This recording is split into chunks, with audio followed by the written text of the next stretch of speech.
How about you, Gus? I'm good. Okay. Sounds good. Yeah. Yeah. Jan Wayne Swayze presents the FREE99 podcast. Be sure to... Oh, sorry. Jan Wayne Swayze presents the FREE99 podcast. Be sure to follow us on SoundCloud, iTunes, YouTube, iHeartRadio, Spotify, Twitch, Instagram. Search FREE99 podcast. Shout out to all the sponsors. Shout out to all the listeners. All of y'all. Jan in the building. What up? Rommel in the building. I can't lose when I'm with you.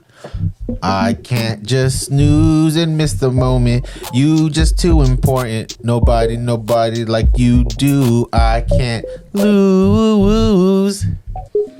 I love SZA. I am the good homie Gus Customer Service. This is episode 181. 181 of the FREE99 podcast. Shout out to Sweet 181. Shout out to Sweet 181. If you were there, you're there. Toast. Special toast.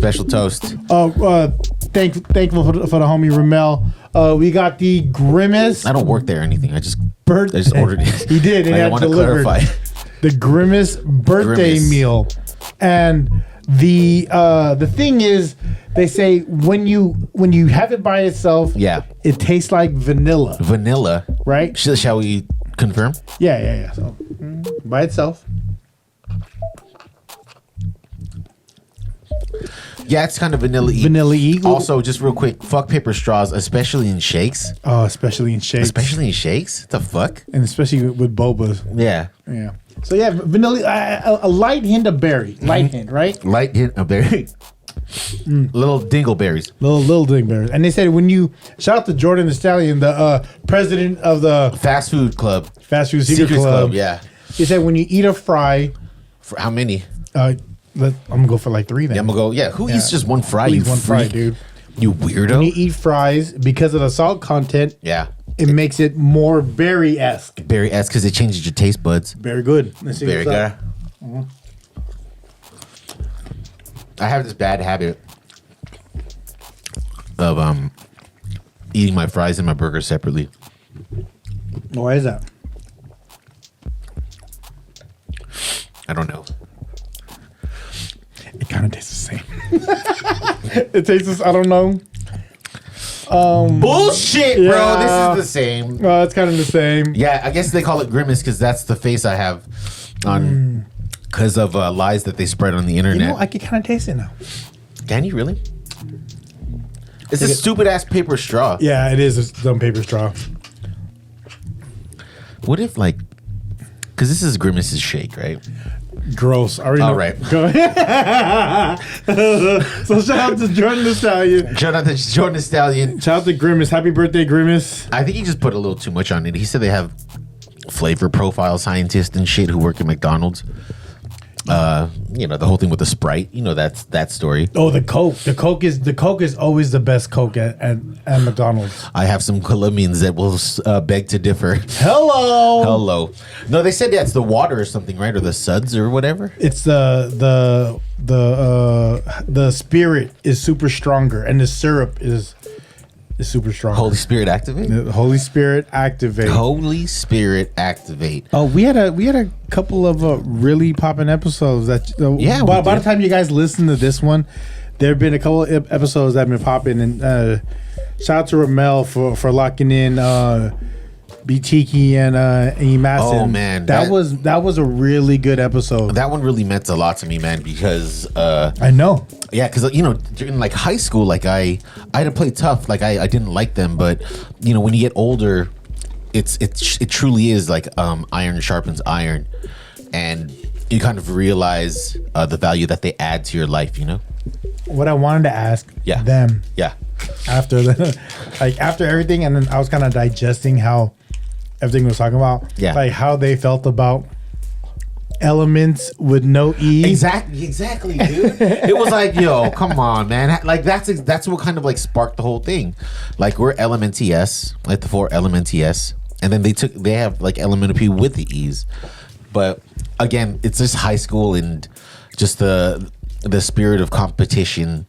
It was a lot, Yeah, and it was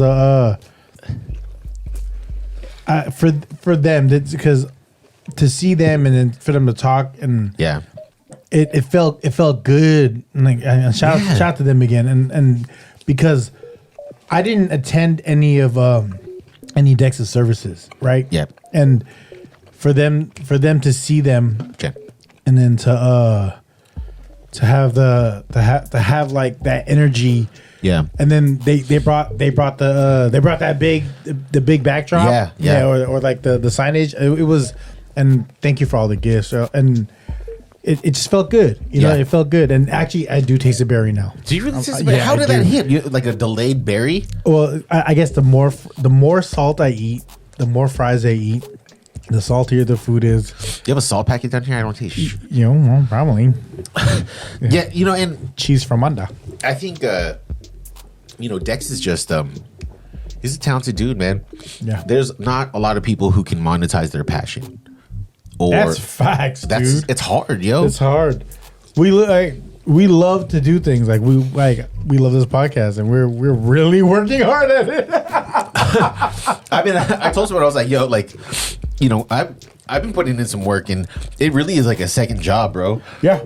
But it's with the love, and the love kind of keeps you going, the passion, and it's dope. But to have that just your one thing, like what Dex did, it's amazing. Yeah. Shout out to Dex. Yeah, shout out to Dex, man. R.I.P. What we spoke about off camera afterwards, we should get that going. Yeah, I see that as a big possibility. It'd be more of a passion project, though, right? As far as we'll talk about it off here. Yeah, we'll talk about it off here. Yeah. You have to be here for it. Yeah. So we are like a. Jan got a question. Oh, Jan, what's up? No, the thing is with Dex is he started off with the music thing, right? He started rapping, and then he started producing, and he started doing really well with that. Yeah. And he produced a lot of albums, a lot of classics for the Bay, and then he went for kind of videography. Yes. He got #1 on he got a couple awards on the knot, right? Yeah. And then after that, he went for clothing, and even kind of he did keys. He did keys with Dez with keys or something for the sunglasses. Right, and then he came out with his own designs. Yeah, he did well with that. Brea knock. And then I honestly didn't see it, but I'm sure it did well. As a social media person, I think he went on a journey to kind of post as much as possible, or he had his own theory. That's right. Yeah, where he was posting him playing beats and stuff. Mm-hmm. Yeah, I mean, the dude is talented, and his studio is fucking amazing. It's crazy because growing up in the area, and we were just like, oh yeah, yo, we got a studio. Yo, who got a studio in their house, right? And we'd go there, and it was just a computer and a shitty mic, just facing the corner. I tried to make a studio in my room, and I remember stealing or taking those empty egg cartons from fucking Pacific Super, because that's what the people on the East Coast did in the bathroom and shit. So, but he had a full-fledged fucking studio, and I remember seeing videos with him and his kids. Yeah, it was beautiful. It is beautiful, man. I got to visit his studio in South San Francisco. That was behind Tanforan. Oh yeah. This was who was I? I was meeting a Polynesian rapper there named Uptown Sweet. Is that the same building as Orangeroids? I don't know if it was South Arnold though. Yeah, I don't know. Shout out to Orangeroid, man. That guy's talented too. Yeah, talented as fuck. I love that dude. I remember growing up with him. I met him when I think we were in grade school. We went to St. Paul's on Church Street. He has a nice face too. Hey Arnold. I don't know how to describe it. It just looks nice. He has a nice face. It's a good dude, and he has a smile you will never forget. That's what it is. Yeah. Shout out to Chinese food and donuts. Chinese food and donuts, man. Shout out to Sinestra, man. Oh, I thought it was Sinistra. That's how I pronounced it in my verse. I could have been wrong. I don't know if you guys know I do rap. No, but I did have the test. I did have the pleasure of working with both of them, and they're talented, man. Really talented. Yeah, man. That's amazing. Do you have any ghost stories you want to talk about? I don't have any ghost stories, man. And honestly, I didn't have a chance to look some stuff up. I have one. Okay, I have one. So it was after my dad died, right? Oh, so it's your experience. Yeah, it's okay. my experience. So after my dad died, I think we were all at the house, and I don't know. I think I forgot when it was, but we were all at the house celebrating something. Kuyarbi, keep me honest on this. He'll correct me. And shout out to Kuyarbi, yeah, man. shout out to Kuyarbi, man. I love you, bro. That guy's a fucking means so much. So I think the doorbell rang, and when the doorbell rang, everybody tried to like go and open the door, and no one was there. I could have just made that up too. Let me come back to that. Can we talk about that on another episode? Because I think I might have mistold that story. Yeah. Sorry about that. I don't have. Well, the one I want to talk about is based off of Ghost Adventures. It's a TV show on cable. I think it was a Travel Channel. Yeah, is pretty much like these group of guys that would go to these paranormal hotspots. And then one spot they did visit that was a really disturbing episode that I watched was them going to the Market Street Cinema on Market Street. What's the Market? What's that? It's a strip club. Ooh. It was a theater. I don't know if it was a movie theater, but it was a theater in its past. But so there's a main guy, and the main guy. I'm talking about the guy that wears all the affliction, or the rhinestone like shirts with the like the Ed Hardy shirts with that French. What's that French design called? It looks like a fork, but it's like bent. Oh, it's like a fucking side, like Raphael's side. Like Raphael's side. But it's like it's all fucking bedazzled on his shirt, like the New Orleans Saints. This yes. So this guy was talking to one of the dancers, and the dancer says she's a medium. Right? She says she's a medium. So she was kind of thick. She was fat, like thick and fat. Gotcha. Just kidding. She even heard it. But so she was a medium, right? And then she went to the guy's like, all right, I'm gonna take you to a place, but you can't have any cameras. So she took. Fuck? So they went to this one place, no cameras, but it was all audio. Oh, that's where they give the lap dances. Hey, so they went to this one place, and then, allegedly. How do you know? How do you know? I did say allegedly. Allegedly, I snuck that one in there. Apparently. So he took her to this one spot, and then she's in contact with one of the spirits that's there, because one of the spirits is a guy that was a homeless person that lived there.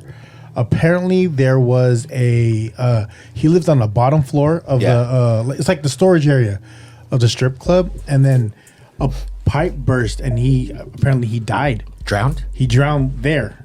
Wow. Yeah. So nobody knew he was there. Probably not. Or by the time they got to him, you know what I mean? Yeah. It was too late. Belly up. So she has like a relationship with him, a spiritual one, and then Thanks for the clarification. This medium and the main guy, the Ed Hardy guy, was talking, and then she says some shit like, hey, you're a lucky guy. He goes, oh, I'm a lucky guy. Why am I a lucky guy? Because you have a white car. And she was like, what? And then he just purchased a white car. Like, he says he just purchased a white car earlier before the trip. And then the guy's listening on audio, and she goes, hey, he's like, it sounds funny, but his words was he's nailing her to where she's, as a medium or whatever, or a spiritual advisor, she was talking about, hey, you do this, you have this, you do this. And then it was stuff that he couldn't talk about on air because it was personal stuff. Right. And then when he left that area, like with the stripper, like he needed to go decompress because it was like, and it was still daylight in San Francisco. You know what I mean? So it was, I don't know. If you Google it, it's on YouTube. It's on a travel channel. It was the dude's name was Zach. Zach. And then apparently there's two ghosts that haunt the Market Street Cinema. Well, it's not around anymore. But what is it now? It's all boarded up. It used to be, if you guys used to go to Kaplan's, it was right up the street from Kaplan's. Mm. Yeah. Here's what I have to say about that. Just kind of hearing that story. You took the bread out of your Big Mac. Yeah, man. Counting carbs. I'm just the Mac, bro. No Big Mac. No Biggie. Shout out to Biggie.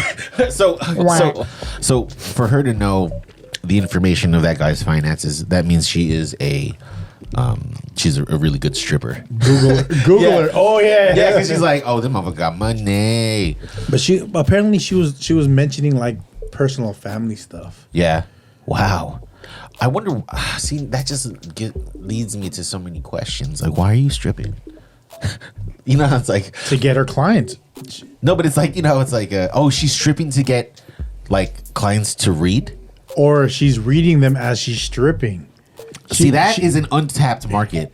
Because you're scaring them. Is like, I need $300. Like, fuck, let me get this shit. Yeah, and then like just shaking the ass, like shaking the ass. Your ex-wife's right behind you. Shaking it. I'm tasting the berry. Are you tasting the berry? Try it now, because you just had a bite of your not so Big Mac. Is she getting like information from the ghost? Is that what it's implying? Or not even the ghost, but if she's a medium, then I'm thinking ghosts surround us on a constant basis, right? There's spirits constantly around us, and the spirits that are always around us is communicating to her a little bit. Oh yeah, I can taste it. Kind of like, right? You can taste it now, right? Yeah. Like kind of like Whoopi Goldberg. That's what I was just gonna say. That's Whoopi Goldberg in Ghost, right? And shout out to Swayze. Yeah, shout out to Swayze. Swayze, yeah. That's such a good movie. I've never really seen all the way through. Oh, because you got scared? Nah, it's just Sam Wheat. That's his name on the show. Yep. I'm a Whoopi Goldberg fan, though. I am, of course, the whole Sister Act thing. I know why. So, I mean, that's crazy. That's a crazy story. Do you think that's why they shut that building down?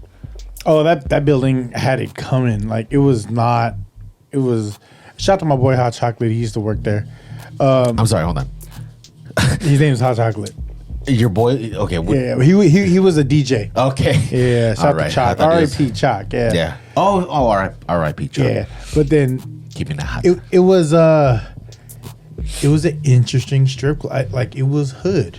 Like, there's certain strip clubs where you could get more done than others. Right? So I've always heard people tell stories, right? Like, oh, allegedly. Man. Yeah, allegedly. Do you think that really happened?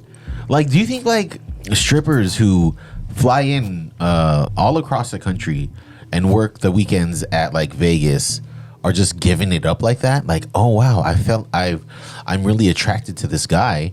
Let me just give him a little bit more. I think money talks in that kind of scenario. Right. So when people are like, yeah, she just gave it to free, right? It's like, no. We are the free 99, but that is more so of the 99 perspective. Yeah. I don't know about strippers. Okay, I don't know about strippers. That smile, look at that smile, bro. But I know of a friend. So there like during like the heydays of like streetwear, there was a model with the last name of Jaro. Okay. Yeah, and then there was a sister of that last name. I know a homie that's like, I'm not gonna say he didn't have dough, but he wasn't like balling. Yeah, but I heard he was like smashed. But did he have to pay for it? Nah, I don't think he paid for it. But then she's a model, though, right? Yeah. Like you're paying for like that. Come to the club, come kick it, like a Halloween kind of shit. You know what I mean? Oh, so it's just the whole flashiness. It's almost like luring them in, right? Yeah. You're trying to bamboozle them. Yeah. Yeah. Because I don't know, like we've spoken about this before. Like you can't bring your nice ass car into the club. No one really sees it unless you purposely drive in front of the club. Which there are people who do that. Oh yeah.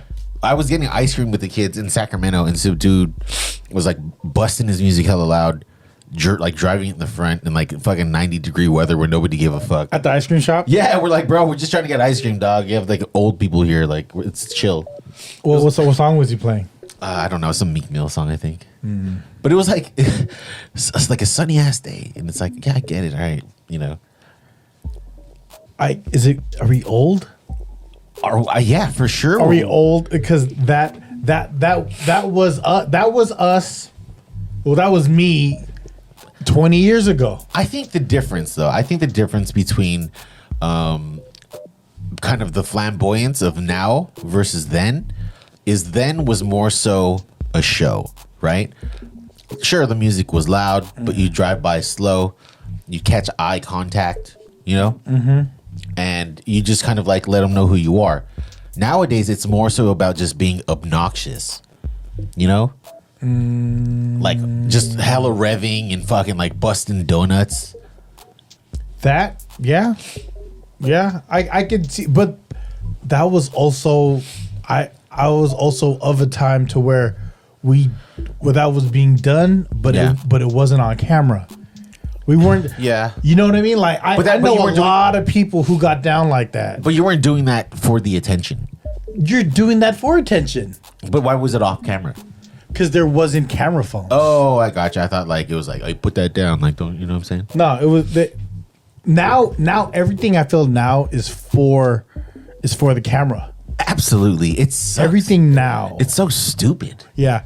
It's kids. People are messy, you know, and people sometimes put other people out there that don't want to be out there. Yeah. And that could cause a real issue. Yeah. So, wait, what are you referring to? Oh, I'm just saying. That's just a general statement. Let's say someone's recording someone, just straight up recording it, and then just post it on their socials. Yeah. And it's all about like talking down about them.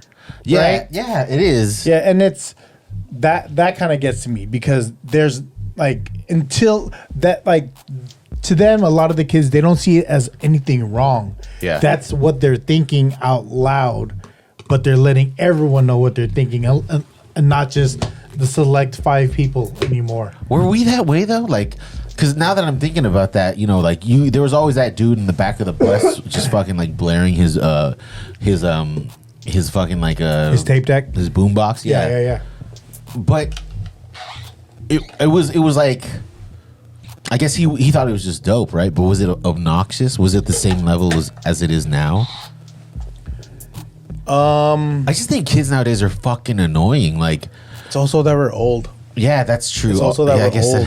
Maybe like, my ears can't take the sound or something. Or you're with your kids, and you don't want your kids to hear this.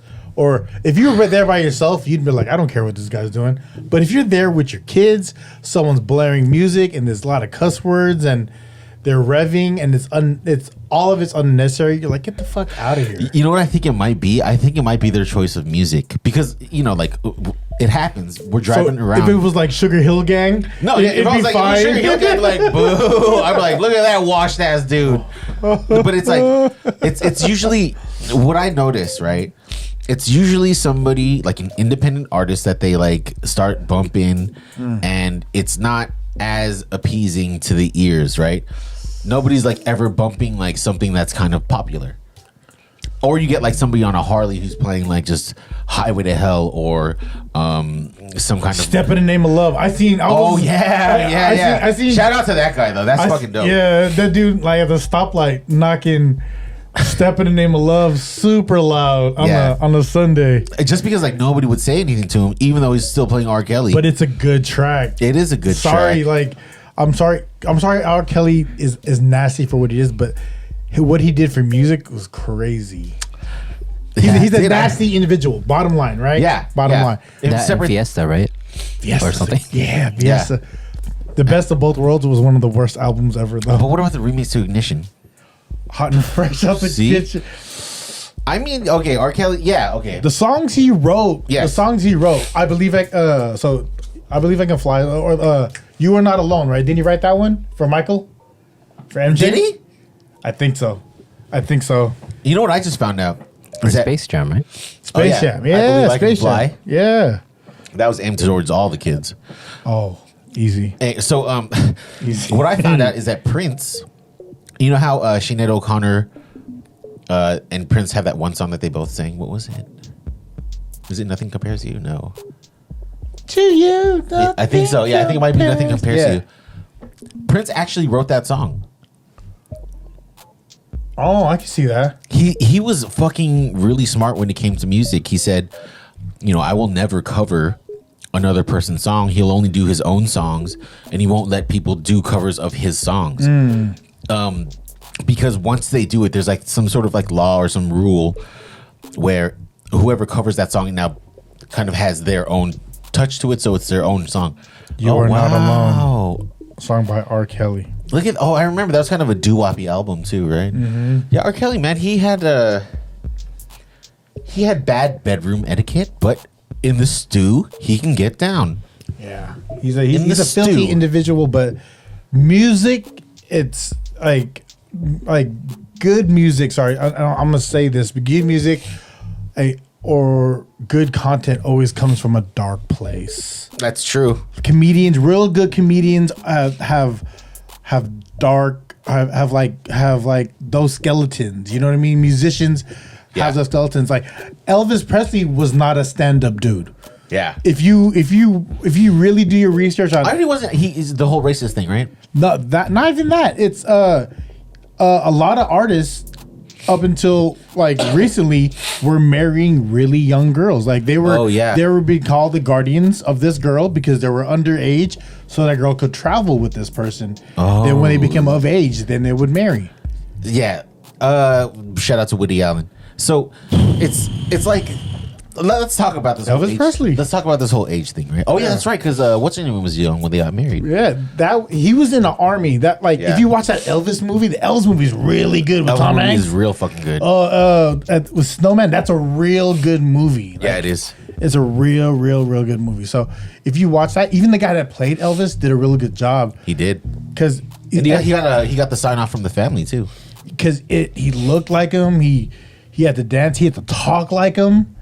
And then just showing like how Elvis was heavily influenced by like the black clubs. Yeah, and black gospel music. Yeah. Yeah, I remember there was that scene where he had to go back to kind of find himself again because they wanted to change him up, the record industry. It was the music, it was the Christmas special. Yeah. It's a really, if you guys haven't watched that, like I knew who Elvis is because I'm Filipino household karaoke. Yeah. Elvis is played, right? But then to know the history behind who this ghost was that everyone talked about. And the perspective too. The perspective was from the agent who was robbing him, right? Who was like taking his money. The snowman. Yeah, so that was very interesting too. That's who Tom Hanks played. Tom Hanks in my top 5 actors, he's top 5. I agree. Tom Hanks could do it all. He'd do a whole movie by himself with a volleyball. By himself, dog. That's a good point. Right? By himself. Ooh, look at Jen. Is he from Bay Area too? He's from Oakland. Oh, is he really? Yeah, he's from the town. What's up, Tom? Tom Business. Tom Business. I think there was this one movie he has. Oh, it's called The Terminal, where he's like stuck in an airport. I love that movie. I've never seen that movie. Oh, I thought you liked Tom Hanks. I do like Tom Hanks. I like happy movies with Tom Hanks. Like I haven't seen the Da Vinci Report, right? I haven't seen that either. Yeah, I don't watch scary stuff. Don't taste that fucking berry. You still taste it? A little bit, kind of. I've been a fan since Bachelor Party and Bosom Buddies. Was he on there? Oh damn, bro! Bosom Buddies was a pull because that show cannot be done now. No. That was them dressing up as drag to live in a woman's like a woman's hotel or a woman's apartment. Oh, maybe it could be done. They were dressing up as drag. Maybe, but they were straight though. Do you remember? There have to be some changes. Do you remember the premise of Three's Company? What was it? Yeah, I recently watched the first episode. I rewatched the Jack first. Tripper's pretending to be gay so he can live with these 2 girls. Is that the premise? Yeah. Yep. I mean, shout out to Suzanne Summers. Dude, shout out to when she was on. Dude, but also was the other one, the one who replaced her too. Time Master. She wasn't bad either. She wasn't bad. No, but then Janet, the one with the black hair. She alright. She was like the neighbor from fucking Married with Children. Oh, Darcy. Darcy, yeah. we going down a TV rabbit hole. Yeah, TV rabbit hole, man. Darcy. Yeah, dude. When I remember I was watching Married with Children as a kid, that shit's kind of dark, bro. Yeah, and the Bundy bounce. People always talk about the Bundy bounce, like, but we really saw like Christine Applegate transform from like a kid to a woman. Yeah, and they were always boundary, like they always like push the envelope. Yeah, the new Alante. Man, that's a good show. I used to watch that show before Peg Bundy got her titties. Katie Siegel. Yeah, Katie Siegel, and then she blew up again with fucking Sons of Anarchy. That was so dope. And Ed O'Neill blew up again with Modern Family and Jiu-Jitsu. That dude's a fucking killer. Dude, there was a made-for-TV movie called Not Without My Daughter. I remember that. The commercial was him just running in the street, right? Do you remember that? That's with Sally Field, right? I think so. Not Without My Daughter. Yeah. Some crazy. Damn, dude. You're old, Sally I Field. do, bro. Sally Jesse Raphael. She's old as fuck. And she always was in those fucking like types of movies. What was that channel? Hallmark. Yeah, Hallmark. Yeah, the Hallmark movies. channel. Y'all remember Richard Bay? Is that Michael Bay's brother? No, Jen, you know Richard Bay? Richard Bay was... Oh, with the glasses. Who was Jerry Springer's... was trying to be. Like, he was a guy that had it was midday TV, right? So he would have girls in like those jumpy balls. You know, kids sit on them and they jump. Yeah. He'd have girls in jumpy balls and like tight tops, and they do like a race throughout the studio. Richard Bay, he ended up being on Law and Order. Did he? The guy, he had gray hair. That was the one that Hulk Hogan choked out, right? Oh shit, probably. Yeah, he like murphed them out, and then I think he sued him. Oh, shout out to Phil though. He always talks about Richard Bay. Shout out to Richard Bay, dude. So I just want to pivot real quick. Yeah. This past weekend was Father's Day. Yeah. Happy Father's Day to you Happy Father's Day, gentlemen. Happy Father's Day. Happy Father's Day. We were all doing our own thing. Yeah, fathering it up. Yeah. But a question that came up was, what is a memory that you might have of your father or somebody who is a father figure that kind of sticks out to you? Mine is, and I love my father, but this memory is being with my grandfather, Nice. which is my mom's dad. He's the guy I'm named after. Gus? Yeah. Or your government name? The government name of what Gus is. If you know, you know. If you don't, sorry. Yeah. But he is. Check the Patreon. Yeah. He is who I'm named after when it comes to Gus. Like I'm Gus because he's Gus, and he's the reason why we're all here from the Philippines. That's right. So we would watch movies. Like he would, like during the summer, he would take me over to Tanforan, and then we go watching movies. Like I remember watching like Three Amigos with him. Oh, classics. Yeah, I remember watching. It was either classics or you're just old. Yeah, there was this one gun movie. I think it's Platoon. He took me to watch Platoon. I did not get that shit. I was like 6 years old, and I just ate through the popcorn. Yeah, and so I'm eat this popcorn. And I remember one movie he took me and my cousin to was Disorderlies. Oh, and if you guys can understand what it is to see hip hop on screen, Disorderlies was like.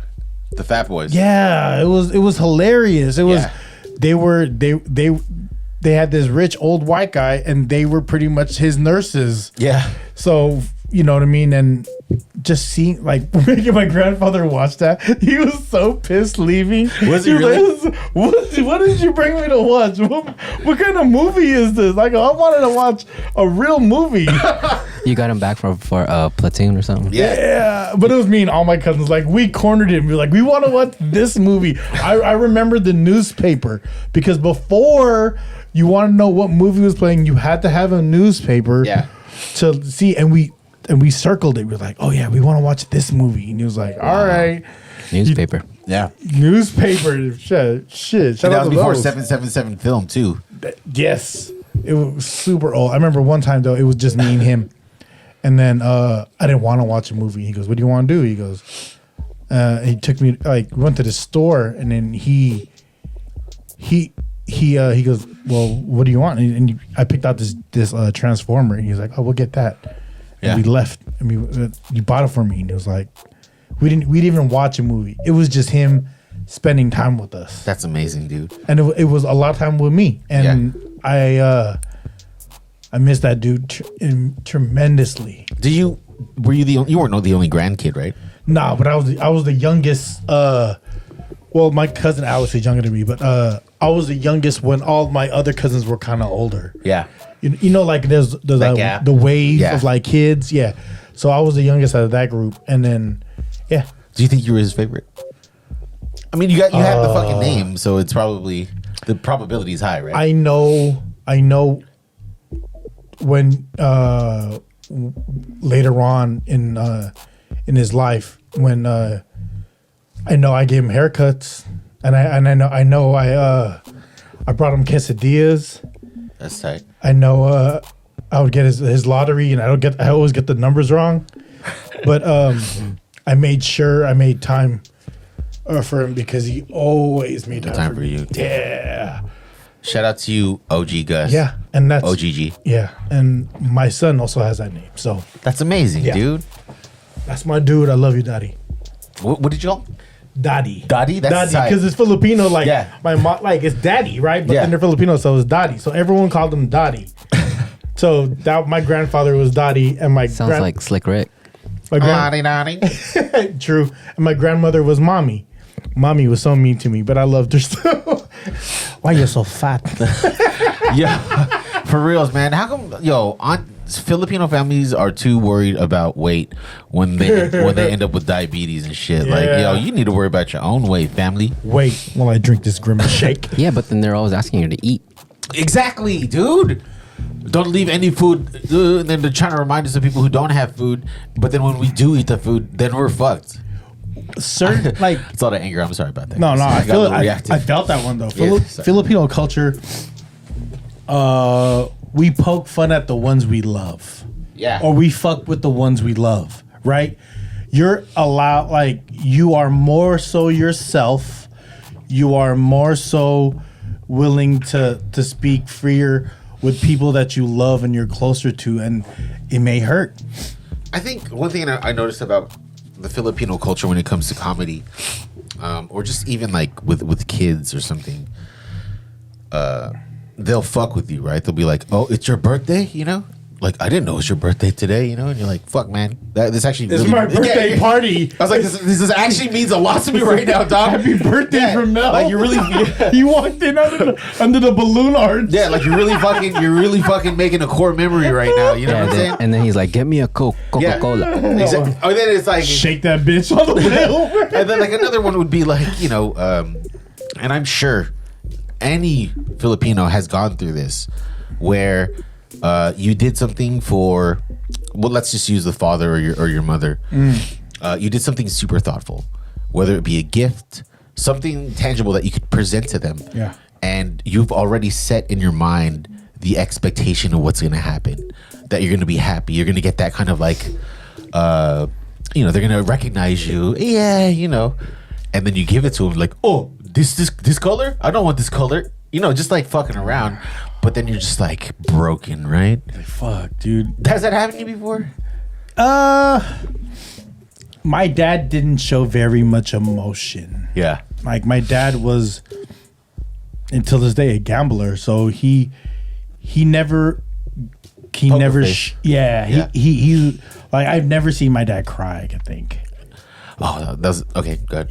So it's like for him to see happiness, I started to see it more so when my son was born. Yeah. Like him wanting to be around, for him wanting to kick it. And the range of emotions? Like, I tell my father I love him every time. Like I try to remind myself to say it every time I'm on the phone with him. Yeah. Because, our parents are old now. So I don't, it sucks because it's a true reality that you never know. Right? Yeah. So like Father's Day, I called him twice. I left a message. I was like, this motherfucker. And I was driving that day too, right? Yeah. I called him Monday, and he finally answered. I was like, dude, I was calling you. He goes, I know, you left me a voicemail. And I was like, yeah, then call me back.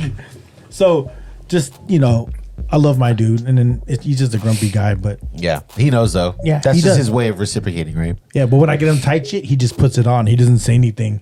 Like I got him a Niners Levi's. Yeah. Like, and then a Levi's jacket, he put it on. He was kind of like looking at himself. He did this. I go, hey, turn around. Let me take a picture. And he turned around. I was like, bitch, you feeling yourself? He's like this? Yeah. He's like this? Yeah. Hold on. Let me put on my shoes. And mind you, this is the man who showed up to all of your games. There's a lot of games I didn't play in. There's a lot of games I didn't start in, but my dad was at every game where I wore a jersey. And a garbage bag. To sweat it out. I need to put a garbage bag on now. Motherfucker. So I think I have two memories of my pops, right? One was kind of like a reoccurring memory. He, like me, loved music. Every Saturday, he would be blaring fucking like Nat King Cole or The Temptations, ridiculously loud. And it would wake us up, and we'd run downstairs, and he's like making breakfast.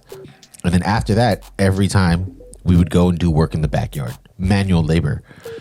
And as an adult now, and as a father, I try to do that for my kids because it gives you character. You know, that's what he was doing. He was trying to build character. He didn't want us to feel entitled. He didn't want us to kind of like rest on the hard work that him and my mom did. Go earn your shit. Earn your shit. Yeah, go. You want to go outside? Go fucking go pick up these rocks. I think we did move piles of rocks sometimes, just to another place, and then it didn't really like. It just be like a circle. Yeah, like a jail and shit. Like just move one thing to another place.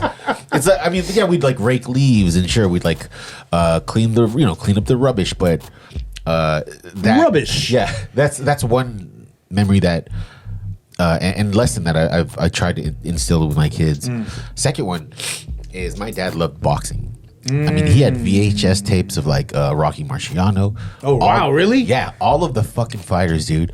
He watched a lot of boxing, and I think that's where your love of watching physical sports is. Because like you would text us, "Hey, you want to come over for the fight?" And I'm like, I don't even watch the fight. Hey man, like, we met during a boxing match. Remember?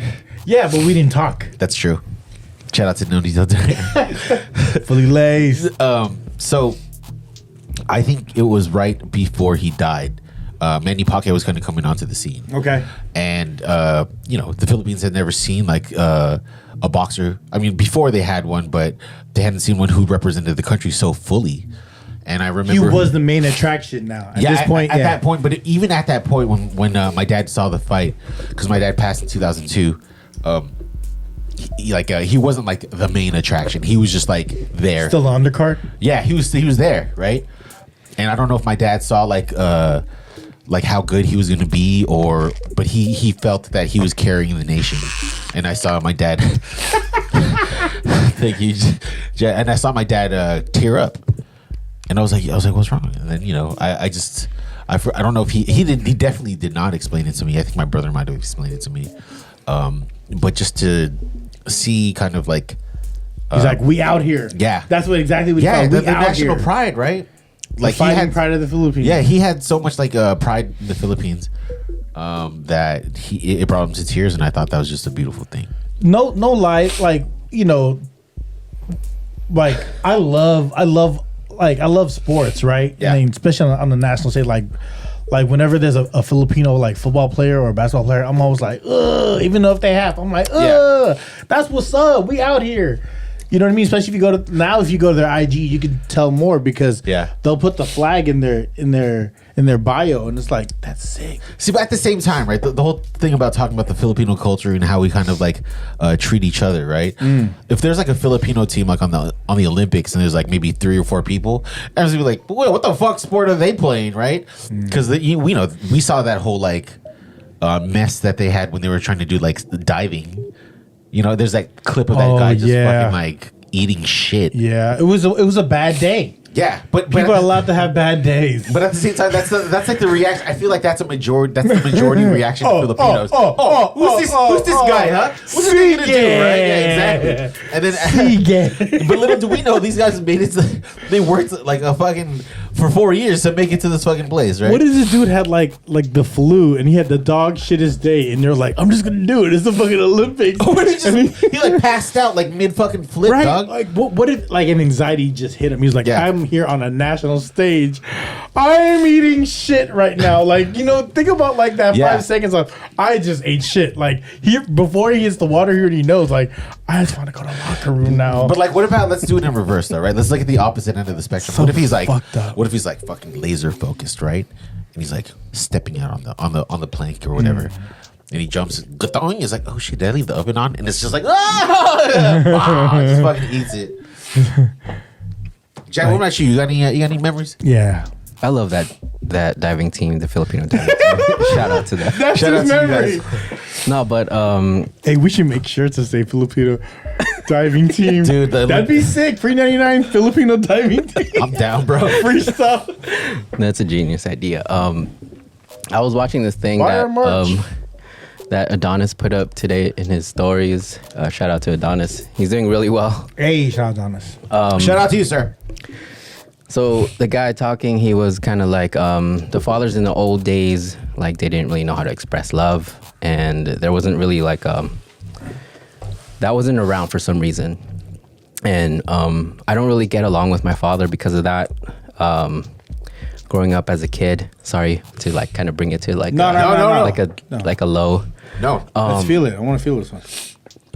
So I expected like a lot more from him, but I didn't get, you know, what I kind of genuinely wanted. Yeah. So the thing that happened with me was kind of like growing up as a kid, like I take note of everything that he's doing. Kind of like one example is smoking in the car. Oh shit. Like while going to Great America or something. Yeah, my dad. That's a long Smoking in the car in the 80s was very common. Yeah. But going to Grand, that's a long ass ride. Right. So With then the windows up. yeah. So then I was like, man, you know what? I'm never gonna do this when I have a kid.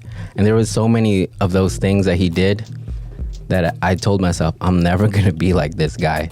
And he kind of did it in reverse, but he taught me how to be a good father by not repeating what he did to me. As an example, to not be. Right. So then now that I have my own two daughters, I'm trying to figure out like everything wrong that he did, and I'm trying to like overcompensate like for my daughters, and like trying to treat them with love, like give and express love. Yeah. Also be there for them, not leave them, you know, hanging like he did. And I kind of passed the level of where he left us, and I'm kind of glad that I kind of ended that circle. Yeah. Or that Cycle. You broke the cycle, yeah. Yeah. So sorry. No, dude, that's no. no good. That's fucking props to you, man. Yeah. You deserve flowers. You know, it's like to break the cycle of things. Generational cycles is hard. You know what I'm saying? Yeah. That actually takes hard work, bro. Yep. Yeah. I also That's a conscious effort. I also had to be that for my father. Especially us being raised here, it's different here, right? It's you know, it's different here. It's a different time, so a lot of things are changing. So there's a couple times I had to out-dad my dad, and I'm very aware of those times, and so is he. Yeah. So I have to appreciate what he provided for me as a whole, because there was a lot of times, like, we could all probably name dark times in our childhood. You know what I mean? Yeah. My dad loved to gamble. Yeah. Still does. I think so.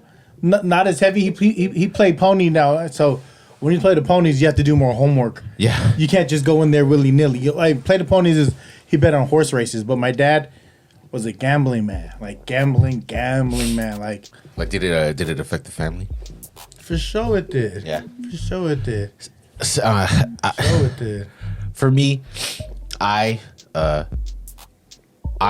didn't get along with my dad. We like butted heads a lot, but I can't say, and I will never say, that my dad was a bad dad. The reason why is because I took the time afterwards to kind of like sit back and look at the perspective, right? He fucking broke his back to provide for us, right? He saved all of the cash. He did his thing, you know, but his inability was to communicate, right? Yeah. Like, English was a second language. I remember he told my mom, you know, me, I love to fucking talk. And at one point he told my mom, like, I don't understand what this kid is saying. You know what I'm saying? And so I could have, you know, Wait, how old are you? I was like 15, 16, you know, going through some like fucking teenager shit.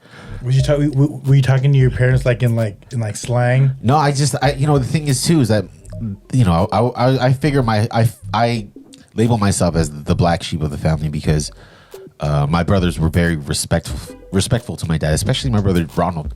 And me, you know, I would talk back. I was inquisitive. I'd be like, you know, whatever. And I was an asshole, not on purpose, just because I was, you know, youthful or whatever. But I can't say that, like, you know, there was any point in time in my life that, like, an action that he had done was not for the family, you know. I kind of I look back at it and I just chalk it up as he did the best he could with what he knew or with his abilities. You know what I'm saying? Like, all right, like he knows how to work. That motherfucker can work. He has like the strongest work ethic. Yeah. So what did he do? Provided a roof, kept us fucking fed. You know? Yeah. He was worried about my weight, but he couldn't communicate that to me. So he'd like start to go down, like, you know, to talk down on me about that. And you know, that's, you know, what it is. But I kind of took the time to understand, like, all right, well, he was concerned, you know. Yeah. And that tough love is it's a real gray line of what tough love is, especially from like immigrant parents. Yes. You know what I mean? Like they're figuring it out because this is all new to them. Yeah. You know what I mean? But it's different for us because we're more rooted here now. Yeah. Right? Like we have more, like they don't have, like our parents don't have roots here. We have solid roots here. Yeah. And I don't want to take away anything from what Jan had said because no, definitely not. Because it sounds like your dad. I'm sorry, your dad's an asshole, right? Mm-hmm. Yeah, and that's what formed you or shaped you to kind of be who you are. Yeah. To not do what he did. My dad was trying to teach me, and I wasn't trying to learn. But now, looking back in retrospect, I see all of the value in everything he did, and I'm applying it. You know, I feel it. I love my father straight up. You know what I mean? And yeah. Like things wasn't always gravy, right? Yeah. Things for me, like for our relationship, things weren't always gravy. For the family relationship, things wasn't always gravy. But to where it is now, I'm very thankful for this because, like Mikey knows who my dad is. You know what I mean? Like watching them wrestle and Mikey outweighs him, and like I remember one time my dad sat on Mikey when Mikey was watching. He was laying on the couch. My dad sat on Mikey, and Mikey maneuvered himself to where my dad slid and fell on the floor, and then we all turned around and I was like, what happened? He goes, I sat on him, and then he just like moved his body like a snake, and my pop ended up on the floor. My dad's brittle, like he's you know what I mean, like he's brittle, like hold on old man, like don't walk too fast. And I see Mikey just do that, and I was like, hey dad, stop messing with that boy before he hurts you, dude. Like my dad, but yeah, it's you know, and we are the fathers we are because of the fathers we had. However you see that, though. Yeah, whatever perspective that is. Yeah. We are the fathers that we are because of our experience with our fathers, and you know, some need it more than others. Like some need more patience, and I am truthfully trying to be a patient father. You are, man. Truthfully. You guys, both of you guys are some of my favorite fathers. You guys are some of my favorite motherfuckers for reals. And to be able to vibe with y'all and just share space, and you know, FREE99 has always been like a thing of freedom, and I'm loving what's cultivating with these two fathers. It's a beautiful thing, and I'm enjoying the ride. Yeah, me too. And I don't like roller coasters. I do have a roller coaster story. Jan, what's up? You got some last words? Yeah. Is it too late to like tell the ghost story? I had one. Oh, where the fuck were you at, dog? Cool. All right, I'm gonna take one of your nuggies though. Cool. We'll go for it. Yeah, please. Those things kind of made me feel funny. By the way, my heart's like pumping like super fast. Ghost stories? Ghost stories? No, those nuggets or the fries or something about McDonald's or something. It's the Coke and the probably caffeine. But anyway, my ghost story kind of stems from, or I should say, start off with Swayze. Like a lot of that name I chose is because I experienced a lot of ghosts. Like when I was growing up, I lived on the top of Templeton with my cousin Ryan. You guys Gus, you know my cousin Ryan? I believe so. So we spent time downstairs, and there was a lot of like days where like my mom would leave and kind of like leave me alone to do like homework and stuff. So during that time, like when I was working on like my studying or whatever, I would look back, and in the doorway there would always be like this kind of like a dark figure. And it's like a silhouette that you could see through, but it was mostly colored like... How old are you? Black or dark gray. I was around maybe 6th to 8th grade. Oh, shit. Yeah. So then being alone in that house, like I think even Ryan one time like looked on the side of his eye, and we saw some like figures running, maybe like 2 or 3. Running? Yeah, because they would kind of come from the living room, and then they would like run and jump into like the garage room. So I wasn't really scared or afraid, because I would watch a lot of like psychic or like ghost story kind of things like on TV. Bomba? Yeah, no. Unsolved Mysteries. Yeah, unsolved mysteries and like I don't know, like ghost hunting stuff. So I wasn't really afraid. And Watch the strip club one. You'll enjoy it. Yeah, that's kind of like favorite things. two of my favorite. Right up your alley, dog. Yeah. I was always afraid to go inside that Market Street? Yeah, Market Street. For some reason, I don't know. The energy is off. Yeah. It's very, very announced. Yeah. Yep. So then I kind of learned how to deal with that whole thing, which was kind of like just to remain calm. And if you want, I don't know if this is right or not, but I asked them to kind of leave me alone while I was doing my homework, and they always left me alone. Did they come back later? They probably were like running around and kind of minding their own business. Yeah. But they're like, oh man, this guy's home and he's like doing his homework, and I got to get to the garage. So yeah, they were always just like running around the house for some reason. You think they were kids? I think so. Spirits of kids. Yeah, they were kind of small. Yeah. Like it wasn't like a towering figure. I don't like this. Ooh, okay. This is crazy. Yo, this is wild, dog. I have another one, but I think I'm gonna save that one. Should we save it? Yeah, I'm gonna save it. That one's a little bit more physical. Oh, is that right? Yo. Yeah. Stay tuned. Stay tuned. We should have, let's have a, ghost. We gotta do like a legit ghost story one. Because you told me there was one, a panhandler ghost story too, right? Oh, yeah. I think I told it on the pod, though. No, but we gotta like dig in, you know what I'm saying? Oh, yeah. Yeah. I'm not recording it, though. What the fuck? Yeah. I remember one time I brought a Ouija board home, and I was going to use it, and my cousin goes, get that out the house. And I was like, why? She goes, whoever contacted that Ouija board is chilling there. So get it out the house. And I was like, all right. I threw it, and this is when Daly City used to have like those outside garbages disconnected to the pole. I bet you Jan's story is about a board. Oh, one of them, yeah. All right, let's save it for the next pod. Yeah. Let's leave it right there. All right. Let's leave do it our right research. there. Let's do this shit. Yeah, All right. relax, Jan. Fuck these last words. Let's get the fuck out of here. Relax, dog. Yeah, Jan's done with his last words. What you got, Rommel? I was gonna say some shit about fathers, but you know what? It's all good, man. Happy Father's Day to y'all. Let's go. I love y'all, and I love this. I love you. Love y'all. And I'm thankful for the energy, and I'm thankful for the space. So let's keep cooking. 181 FREE99 podcast. Love y'all. Love y'all. Peace. Ooh.